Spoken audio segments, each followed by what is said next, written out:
Wiz Khalifa said something very interesting. Uh, we've spoken up here about people selling catalogs before, Mm-hmm. artists selling their catalog, their publishing, etc. Yeah. And your favorite, Shannon Sharp, asked him about it. Here's what he had to say. Whose favorite? Catalog. Black and Yellow, See You Again. Why did you decide to sell part of your catalog? Uh, you make a certain amount of money a year off of that stuff, like streaming and things like that. But that over an amount of time, Right. when you account for spending, you'll never accumulate that much off of those particular songs Right. as you would selling your catalog Okay. for whatever it's worth. The main goal when you do that is to make more money off of those songs than you would ever make in your life. Right. In one big chunk. But you can take that money. 110 years, you'll make 110 million off Right. of that song. But like, But you if can take somebody's that money. giving you a check for 110 million, You can invest it, and instead of making 110 million over 100 years, you can make $1 billion. yeah, or you can do that, make another catalog that other people is consider valuable again, and cash out again. Right. It doesn't stop there, so it's like it's like business. Like, you build a business up to a certain point, Right. and then you give it to people who can take it to the next level, and then you use that money to further Right. yourself. You sold part of your catalog. hmm Okay. What do you think of this? I knew you were going to ask me first. All right. I mean, I can go This first. is Well, really- hold on. I can go first. I have thoughts, but I just, I was just giving you the floor just to switch it up. But I can go. No problem. No, it's fine. I think it's really interesting. I see two sides of this coin. I see a side where someone says maintaining ownership is where it's at, Yeah. and it gives you more power to do things like he's already done with licensing deals and things like that. And you can keep doing that, right? Yeah. I also see his point of building a business, getting it to a certain point, and selling it off. Yeah.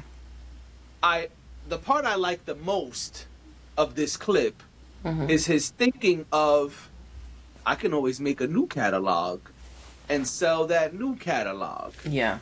I think that is very true, and I think that that's something that we don't think of a lot of times when we have these conversations No. of people selling their catalog. Because some of these artists are still active, right? The ones who have passed away or who are not making music anymore, it's a little different.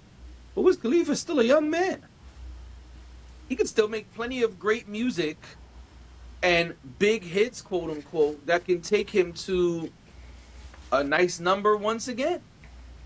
So that's an interesting perspective. I also really like that he said, well, you could take that money, or it was Shannon and he kind of agreed with him. You could take that money and invest it in a whole bunch of other stuff instead of waiting Yeah. to accrue this amount of money. You get this lump sum, and then you could do what you want to do with the lump sum. I like his perspective. This is a savvy perspective. This is a business-oriented perspective. And to me, that's how you should be approaching your business in the first place. So as a business thing, I love this.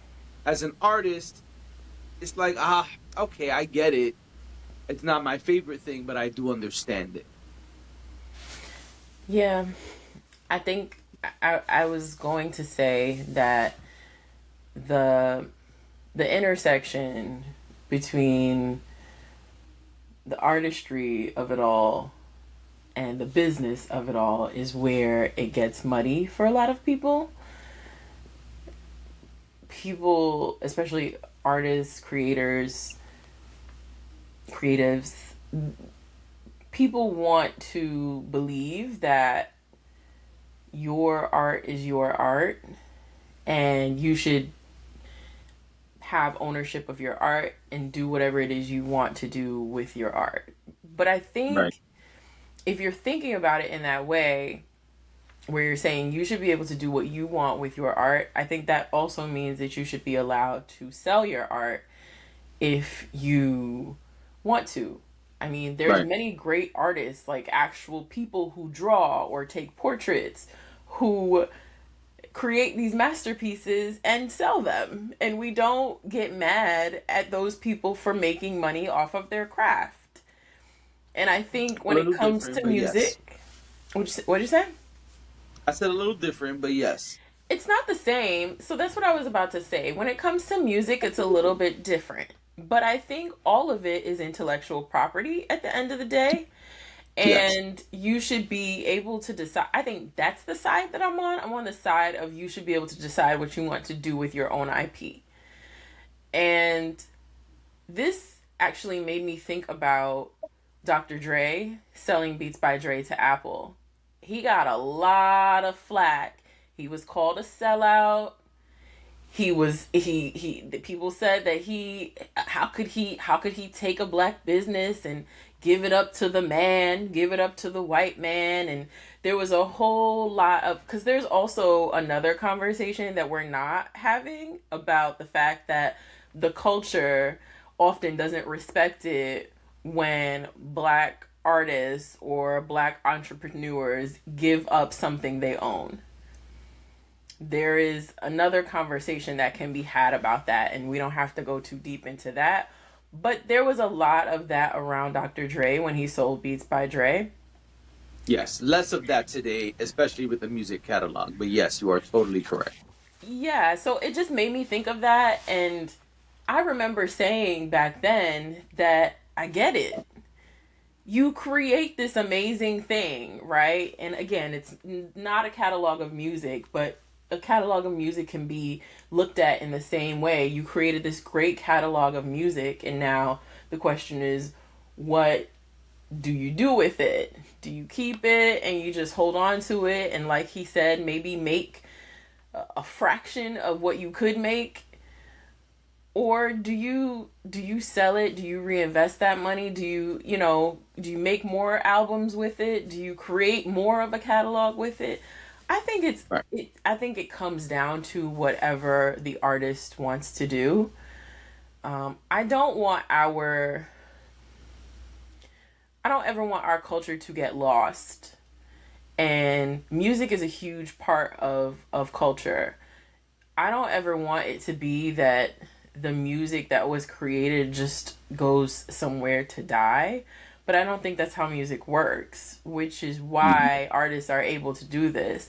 We can still listen to his music. We as fans, as consumers, we don't really lose anything. And if he is saying as the artist that he has something to gain from it, then I think that's where we land on it. I think you should be allowed to make that choice. I don't think it makes you a sellout to do that. I think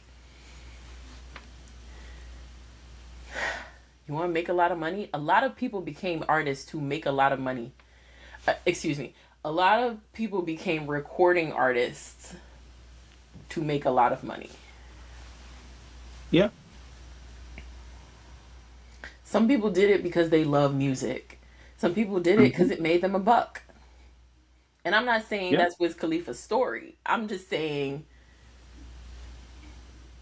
if the thing you're good at makes you a lot of money and you want to make more money and you Hmm. do have some sense of business and how making more money works, and any wealthy person will tell you that investing in multiple things Hmm. or putting your money in multiple places is the way to continue to multiply your money.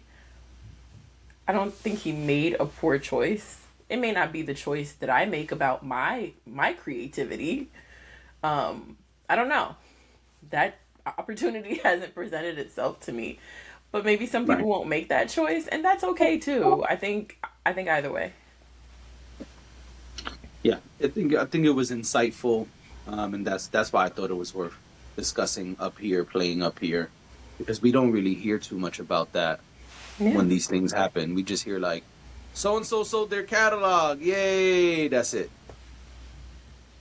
One day we're going to play a game of this or that. And one of the questions is going to be, sell your catalog or go perform for every Tom, Dick, and Harry there is in this country. We'll talk about that another time. Because that's a question right now in music that can be asked. Okay. A lot of people doing a lot of different things to make $1 out here. Yep, that's true.